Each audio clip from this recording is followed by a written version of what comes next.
Hello learners, welcome to our YouTube channel Techno Coding. आज हम लोग इस वीडियो के सहायता से जानेंगे पीएचपी कंडीशनल स्टेटमेंट्स के बारे में। ये कंडीशनल स्टेटमेंट्स होते क्या हैं और पीएचपी में कंडीशनल स्टेटमेंट्स कितने तरह के होते हैं। तो चलिए स्टार्ट करते हैं। टर्म्स सुनने में आपको आता है कि कंडीशनल स्टेटमेंट्स मतलब कुछ ऐसा क्राइटेरिया या ऐसा कंडीशंस जिसको फॉलो करते हुए कुछ कोड को एग्जीक्यूट करवाना होता है, वैसे कोड को हम लोग कंडीशनल स्टेटमेंट्स बोलते हैं। ठीक है, तो पीएचपी कंडीशनल स्टेटमेंट्स कितने तरह का होता है? बेसिकली इसमें 4 तरह का कंडीशनल स्टेटमेंट्स होते हैं। पहला इफ़ स्टेटमेंट, जिसका काम क्या है कि अगर कंडीशन ट्रू हुआ तो ही आपको रिजल्ट देगा या फिर कोड एग्जीक्यूट करेगा। If the condition is true then the output will be shown और कोड विल बी एग्जीक्यूटेड। दूसरा क्या है? If else statement. इसमें क्या है कि आपका कंडीशन ट्रू है इधर फॉल्स है, उससे कोई फ़र्क नहीं पड़ता है। ट्रू है तो एक लाइन ऑफ कोड एग्जीक्यूट करेगा और अगर कंडीशन फॉल्स है तो another line of code execute करेगा। मतलब ट्रू में भी आपको रिजल्ट मिलना है, फॉल्स में भी रिजल्ट मिलना है। वो कंडीशन पे डिपेंड करता है कि आप ट्रू में क्या एग्जीक्यूट कराना चाह रहे हैं और फॉल्स में क्या एग्जीक्यूट कराना चाह रहे हैं। उसी तरह से नेक्स्ट जो होता है वो तीसरा नंबर, वो इफ़ एल्स स्टेटमेंट, जिसका काम क्या है कि multiple conditions, more than one conditions, मतलब मैक्सिमम 2 कंडीशंस के ऊपर जब भी हम लोग काम करना होता है तब हम लोग if else condition statement use करते हैं। और फोर्थ यानी लास्ट है स्विच स्टेटमेंट। ये क्या है कि इसमें मल्टीपल ब्लॉक ऑफ कोड्स होते हैं या ब्लॉक ऑफ कंडीशंस होते हैं, उसमें से आपको सिर्फ वन कोड को एग्जीक्यूट कराना होता है। आपके पास बहुत सारे ब्लॉक ऑफ कोड होंगे या फिर स्टेटमेंट्स होंगे या फिर कंडीशंस होंगे, उसमें से जो सेटिस्फाइड होगा उसमें से सिर्फ एक वन ही एग्जीक्यूट होगा।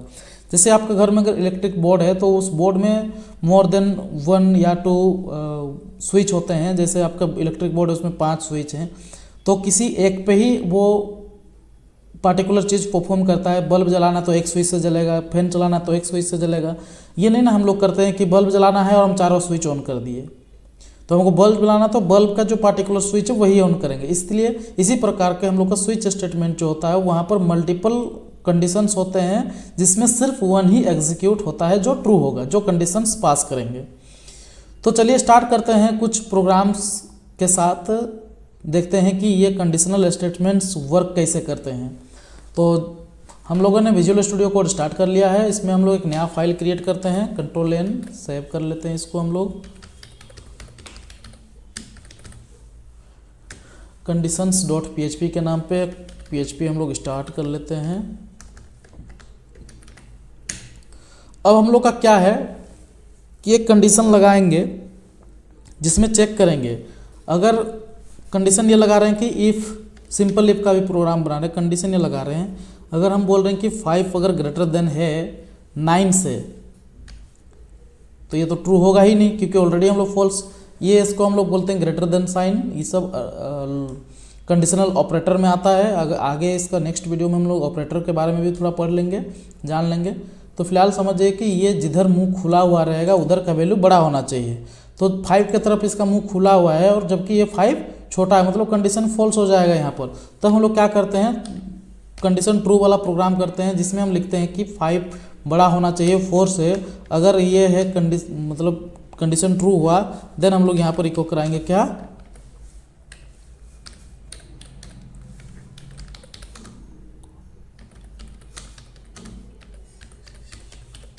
Call will be executed. चलिए इसको रन कराते हैं। तो ब्राउज़र में जाते हैं, यहाँ पर हम लोग टाइप करेंगे क्या, लोकल होस्ट और /php प्रोग्राम्स।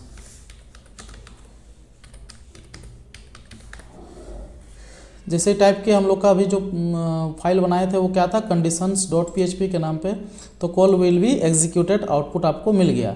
लेकिन यहाँ पर हम लोग कंडीशन ट्रू था देन मिला। अब हम लोग क्या करते हैं, इसका कंडीशन को फॉल्स करा देते हैं। हम लोग यहाँ बोले कि 5 बड़ा होना चाहिए 9 से, कंडीशन तो ट्रू नहीं है क्योंकि 5 छोटा है। अब इसको रिफ्रेश कीजिए, देखिए कुछ भी आउटपुट नहीं आएगा क्योंकि हम लोग यहाँ पर वैल्यू डाले हैं कि 5 अगर बड़ा है 9 से देन ये प्रिंट करो। तो आपका तो 5 9 से छोटा ही है, तो कंडीशन यहाँ पर फ्लो नहीं करता है, इसलिए आपका ये एग्जीक्यूट नहीं हुआ। ये सिंपल इफ स्टेटमेंट का प्रोग्राम है। अब इफ एल्स स्टेटमेंट का प्रोग्राम करने के लिए क्या है कि यहाँ पर एल्स स्टेटमेंट हम लोग लगा देंगे।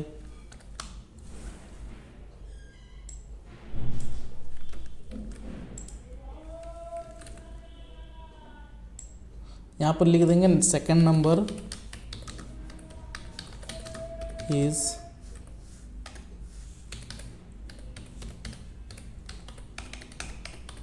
ग्रेटर, और यहाँ पर लिख देंगे हम लोग क्या, फर्स्ट नंबर इज ग्रेटर।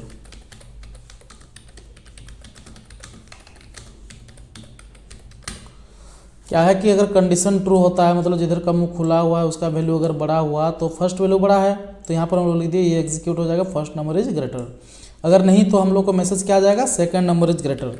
तो अभी इसमें इस प्रोग्राम के हिसाब से, इस कोड के हिसाब से हम लोग को क्या आना चाहिए आंसर, आना चाहिए सेकंड नंबर इज ग्रेटेस्ट। तो चलिए देखिए सेकंड नंबर इज ग्रेटेस्ट, आपका आउटपुट आ गया। अब हम लोग क्या करते हैं, वैल्यू चेंज करके देखते हैं, यहाँ पर कर देते हैं 51 और इसको फिर एग्जीक्यूट कराते हैं। तो देखिए फर्स्ट नंबर इज ग्रेटर, क्यों ये एग्जीक्यूट किया, क्यों, क्योंकि जिधर मुंह खुला हुआ है उधर का वैल्यू अब बड़ा हो चुका है। तो इस तरह से हम लोग इफ एल्स स्टेटमेंट का यूज करते हैं। अब ये तो 2 नंबर के बीच कंपैरिजन था, तो इफ एल्स स्टेटमेंट से हम लोग का काम हो गया कि या तो पहला बड़ा होगा या तो दूसरा बड़ा होगा। जब हम लोग के पास 3 नंबर के साथ हमको कंपैरिजन करना होता है, मान के चलिए हम लोग का ABC ये 3 नंबर है, ठीक है। 3 को जब हमको कंपैरिजन करना है कि A बड़ा है कि नहीं B से और B बड़ा है कि नहीं C से, देन हम लोग क्या करेंगे, पहले चेक करेंगे कि A बड़ा होना चाहिए B से, साथ में A बड़ा होना चाहिए C से, तब हम लोग बोलेंगे कि A बड़ा है, क्योंकि दोनों से बड़ा होगा तभी हम लोग बोलेंगे ग्रेटर है। उसी तरह से अगर B को हम लोग को चेक करना है कि B बड़ा अगर C से, तो B कहाँ और A से भी बड़ा होना चाहिए, तब हम लोग बोलेंगे B is a greater than. और नहीं तो फिर क्या है कि A को चेक कर लिए ऑलरेडी, B को भी चेक कर लिए, दोनों ही अगर कंडीशन ट्रू नहीं हुआ देन हम लोग C by default he true हो जाएगा। तो इसको चलिए हम लोग कोड के हेल्प से समझने की कोशिश करते हैं। तो इफ़ कंडीशन में लगा दिए कि हम लोग यहाँ पर वेरिएबल डिक्लेयर कर लेते हैं, $A equal to 12, $B equal to 45 और $C इक्वल टू 76। तो इसके हिसाब से तो हम लोग को C कैपिटल होना चाहिए, मतलब ग्रेटर देन होना चाहिए। तो यहाँ पर लिख देंगे $C ग्रेटर, सॉरी $A अगर बड़ा है $B से, साथ साथ ये ऑपरेटर को हम लोग बोलते हैं लॉजिकल एंड ऑपरेटर। क्या बोलते हैं, लॉजिकल एंड, डबल एंड वाला साइन जो होता है वो लॉजिकल एंड ऑपरेटर होता है। इसका मतलब है कि हम लोग जो भी कंडीशंस यहाँ पर लगाएंगे दोनों ही ट्रू होना चाहिए। तो हम लोग क्या दोनों ट्रू होना चाहिए कि A बड़ा है अगर B से, और हम लोग चेक कर रहे हैं किसको कि A बड़ा है कि नहीं, तो A बड़ा है अगर B से, साथ साथ में A बड़ा है क्या C से, हम लोग ये चेक कर रहे हैं। A को तब बड़ा बोलेंगे जब A बड़ा होगा B से और A बड़ा होगा C से, दोनों ही ट्रू होना चाहिए। इसीलिए हम लोग यहाँ पर क्या लगाए हैं, लॉजिकल एंड ऑपरेटर।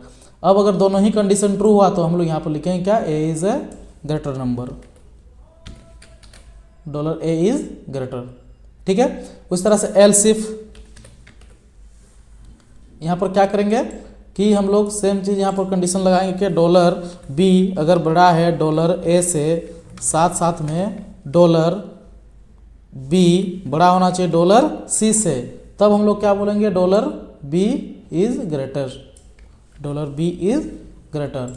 और नहीं तो आपका लास्ट पार्ट क्या है, एल्स में जाके हम लोग लिख देंगे क्या, इको, आपको तीसरा नंबर को चेक करने की जरूरत ही नहीं है, $C इज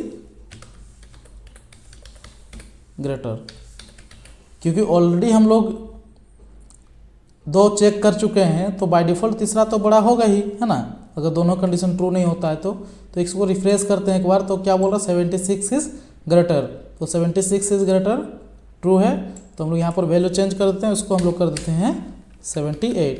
अब आपको रिजल्ट जो आना चाहिए वो 78 इज ग्रेटर, मतलब B नंबर बड़ा है, मतलब आपको ये वाला लाइन एग्जीक्यूट किया।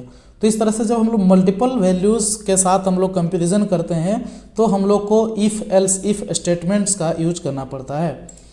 तो अभी तक हम लोग 3 स्टेटमेंट्स देख चुके हैं। आज के लिए इतना ही। नेक्स्ट वीडियो में हम लोग कंडीशनल, ये logical operator and conditional operators के साथ स्विच केस स्टेटमेंट्स को भी स्टडी करेंगे। आज के लिए इतना ही, धन्यवाद।